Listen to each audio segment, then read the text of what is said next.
Dr. Zakir Naik, I am Jerry Thomas. I am a research scholar in journalism at the Usmania University, and we and our friends run a site called SakshiTimes.com. I have questions to you. One, I always knew that Quran is incomplete without Hadith. Now you are referring to other scriptures also. Since you have referred to Bible says anybody who denies Jesus Christ is the spirit of Antichrist. That is a prophecy. And I also know that Hadith says that Muhammad had diabolical inspiration. What should I conclude from this? The brother asked a question in which he has mentioned a few sentences. He said that he knows that the Quran is incomplete without the Hadith. And now he has heard other scriptures also. That means if I quote the Bible, that means I have to follow the Bible. And he says the Bible says, anyone who does not believe and deny Jesus Christ, peace be upon him, will go to hell, etc., etc. So what are my comments? Point number one. The Quran is not incomplete without the Hadith. The Quran is complete by itself. But to understand the Quran, you have to go to the commentary of the Quran. The commentary of the Quran is the Hadith, that is the authentic saying of Prophet Muhammad Sallallahu. The Quran by itself is a complete book, Alhamdulillah, by itself. But if you want commentary, more details about it, then you refer to the sayings, the authentic sayings of Muhammad Sallallahu, which we call as Sahih Ahadith. Now, just because I quoted the other scriptures, that does not mean I agree that all the other scriptures are the word of God. Please don't misunderstand me. I was using the strategy of the Quran.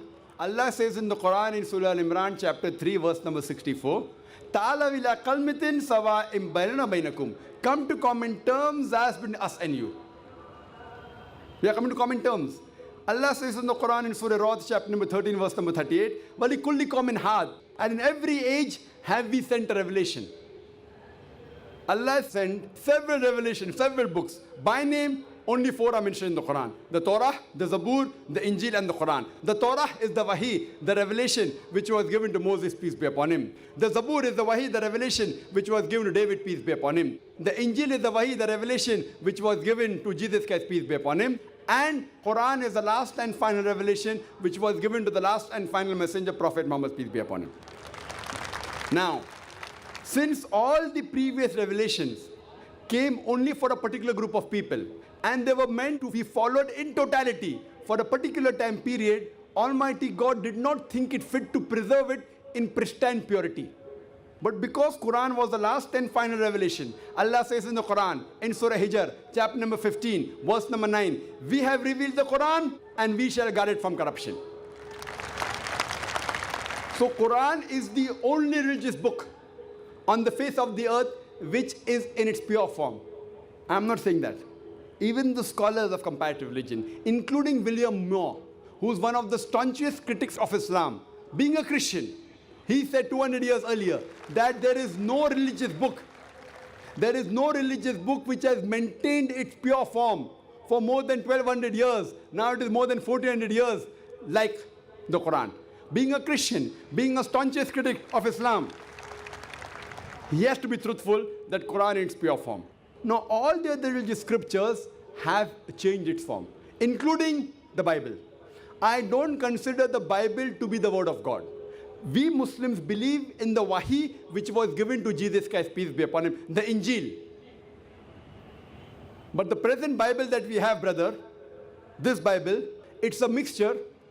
It may contain words of God which match with the Quran. I have got no problem in accepting it to the word of God. It also contains the words of the prophets. It contains the word of historians.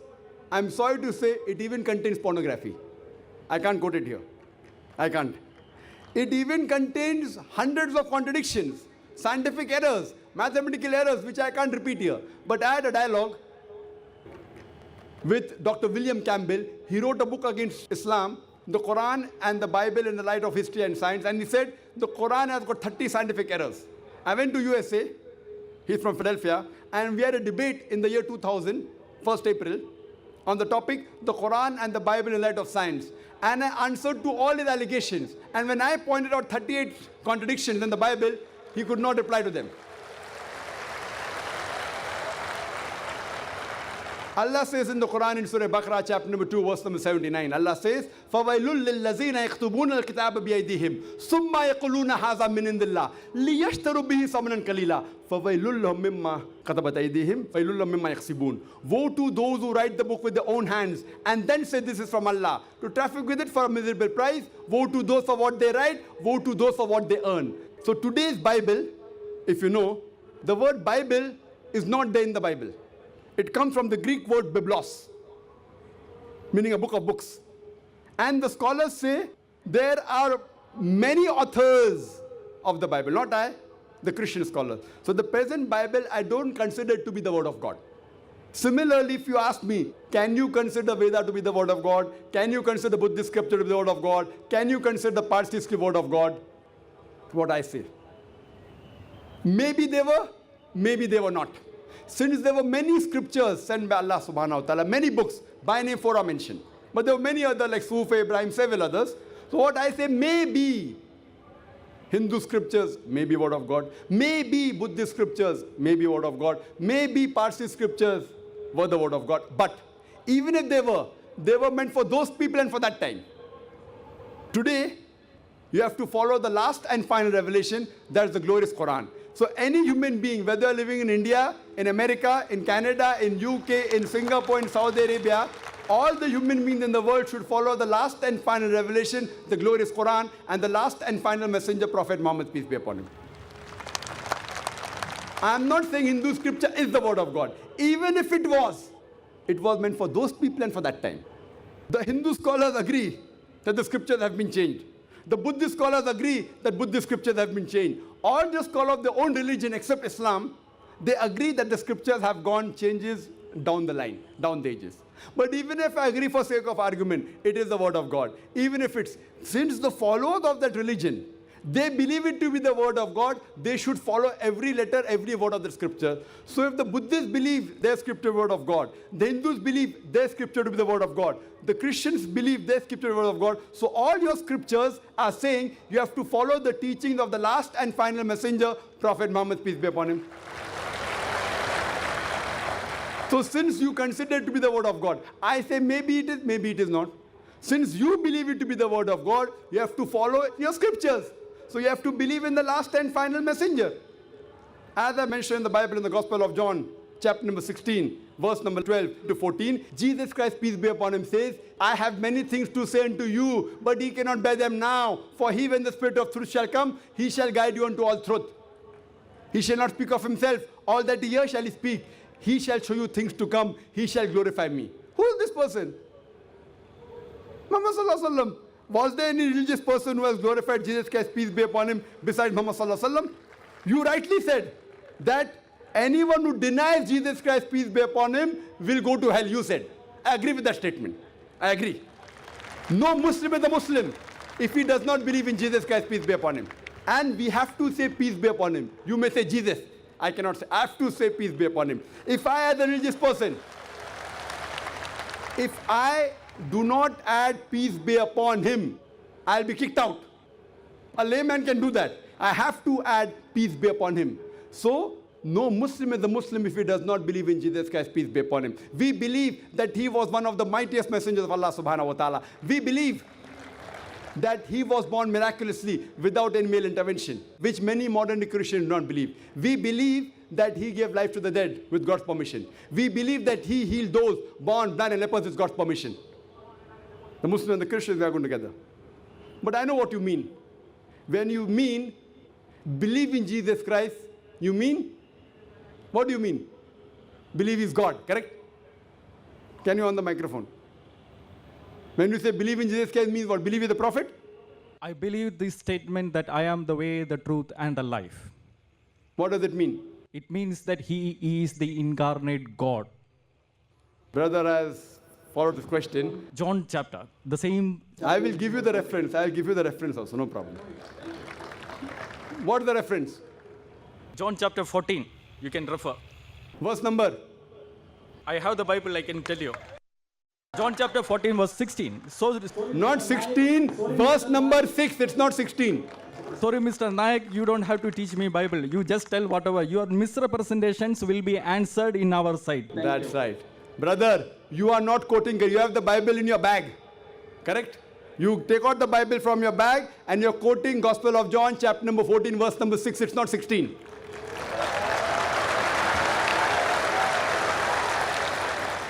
And you said that Jesus Christ, peace be upon him, he said that he was God.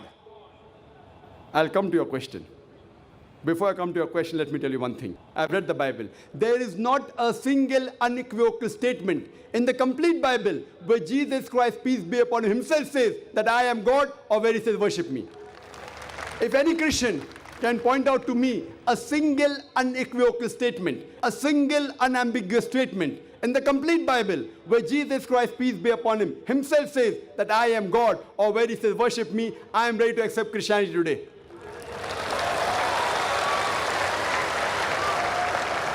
I am not speaking on behalf of my other Muslim brothers. I am putting my head on the guillotine. I am a student of comparative religion. You have read the Bible, even I have studied the Bible.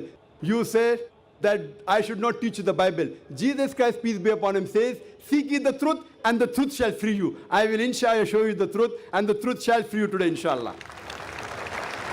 As I mentioned earlier, there is not a single unequivocal statement in the complete Bible where Jesus Christ, peace be upon him, himself says that I am God, or where he says worship me. In fact, if you read the Bible, Jesus Christ, peace be upon him, himself says, it's mentioned in the Gospel of John, chapter number 14, verse number 28. He said, my Father is greater than I. Gospel of John, chapter number 10, verse number 29. My Father is greater than all. Gospel of Matthew, chapter number 12, verse number 28. I cast out devils with the Spirit of God. Gospel of Luke, chapter number 11, verse number 20. I, with the finger of God, cast out devils. Gospel of John, chapter number 5, verse number 30. I can of my own self do nothing. As I hear, I judge, and my judgment is just. For I seek not my will, but the will of my Father. Anyone who says I seek not my will, the will of Almighty God, is a Muslim. Jesus Christ, peace be upon the Muslim. He never claimed divinity. It's clearly mentioned in the book of Acts, chapter number 2, verse number 22.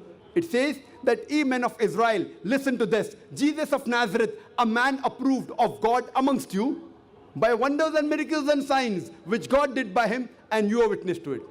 A man approved of God amongst you, by wonders and miracles and signs, which God did by him, and you are witness to it. So the Bible clearly said that Jesus Christ, peace be upon him, was a man.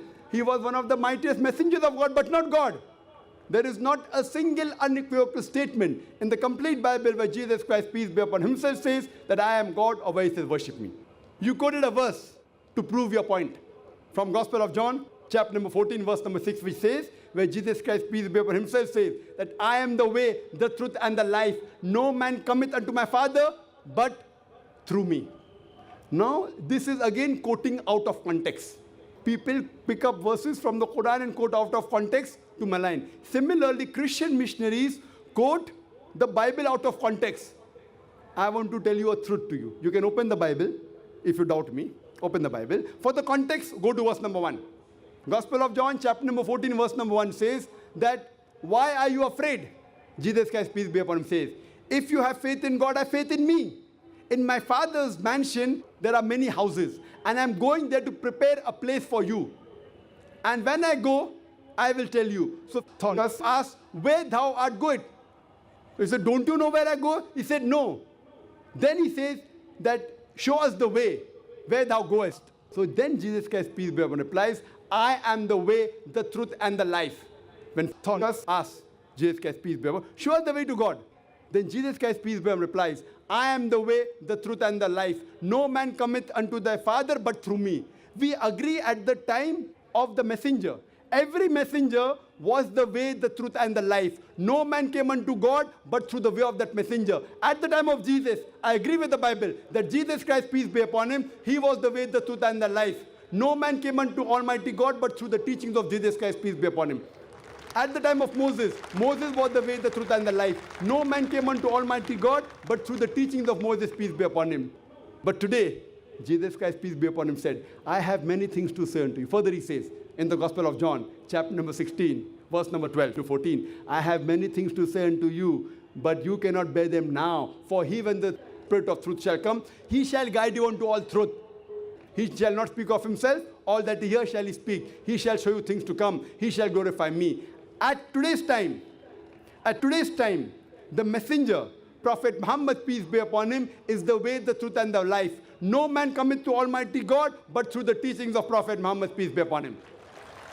Since Prophet Muhammad, peace be upon him, is the last and final messenger, in today's age, irrespective whether a person is living in USA, in Canada, in UK, in India, in Saudi Arabia, any part of the world, for every human being today, Prophet Muhammad, peace be upon him, is the way, the truth, and the life. No man cometh unto Almighty God but through the teachings of Prophet Muhammad, peace be upon him. And this is what all the major scriptures say, including the Bible. So hope now you have been enlightened to the truth, and hope, inshallah, you will come to the truth and truth shall free you.